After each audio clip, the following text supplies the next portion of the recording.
The endgame of Zenless Zone Zero has serious problems, and HP inflation is half the story.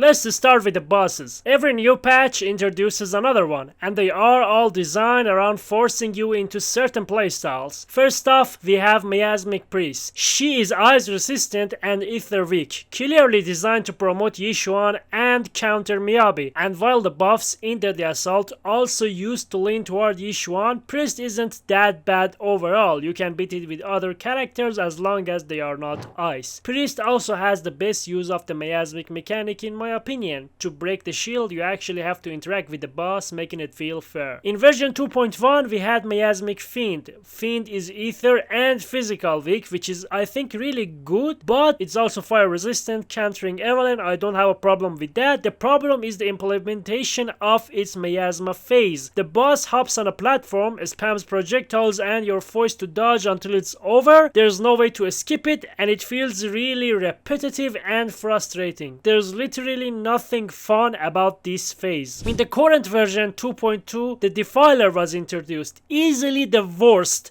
It has one miasmic phase and 2 invulnerability phases, 3 in total. It also summons a hand like Bringer's Hand, but unlike that fight, anomaly damage doesn't work. Instead, you have to destroy it with attack characters because they have more motion value and stuff like that. Also, the Defiler heavily favors attack characters while punishing anomaly focused one. Still, it's possible to do it with anomaly teams like Yanagi Alice can tackle this easily, but the hand is going to be a problem for them. Each new boss isn't just harder, they feel restrictive, and when they show up in the same cycle, your team options shrink even more, not to mention the egregious HP inflation. Another big problem these bosses have is that they break the core rules of ZZZ without warning. Normally, when you hit 99 on the stun bar, your next attack stuns. When the anomaly bar fills, your next match and attack triggers it. That's how the game teaches you to play. But against these bosses, suddenly that doesn't apply. They just decide to become invulnerable. No stun, no anomaly, no payoff, and they don't telegraph it ahead of time. You waste ultimates, energy, or disables, and there's no getting those resources back. If you're using a strong meta characters, maybe you brute force through, but with weaker ones, or if you're just playing favorites, this can cost you the fight or a lower score overall. Shield defense has similar issues, to a lesser extent in my opinion. It's generally easier, at least for me, but bosses like Hugo still pull the same trick. Sudden miasma phases, or your attacks just phase through him. Sometimes it's fun, but more often than not, it's just frustrating. Now to be clear, ZZ's endgame is still beatable for me. I have 2 accounts, one of them completely free to play, one of them I buy the membership. I do clear in both of them, but I have multiple strong teams, W engines, and resources built up over time. The concern is what happens if this trend keeps going. It risks creating a situation when you're forced to pull only meta characters, skip favorites, or even spend money just to keep up. I'm not saying ZZZ is absolutely going to become that, but if we just say, no, ZZZ is good, they're not gonna do that. ZZZ is not evil,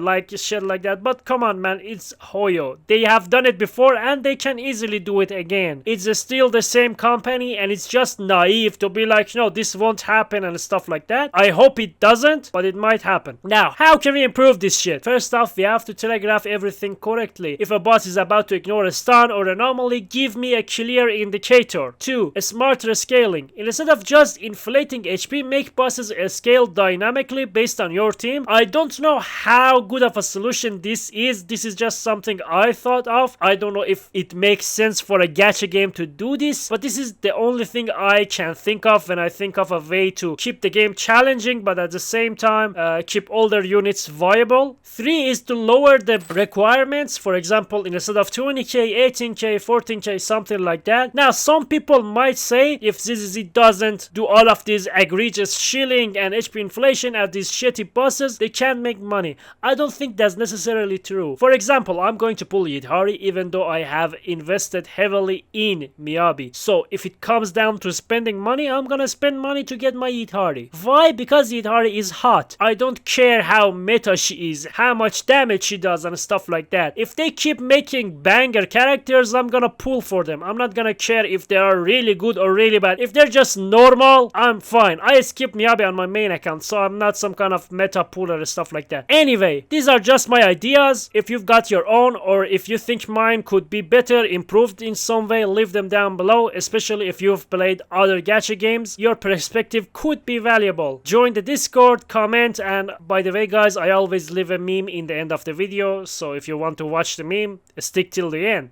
Go ahead, Mom. Take away my Nintendo Switch. No matter how hard you try, you can't unfuck the Thanksgiving turkey.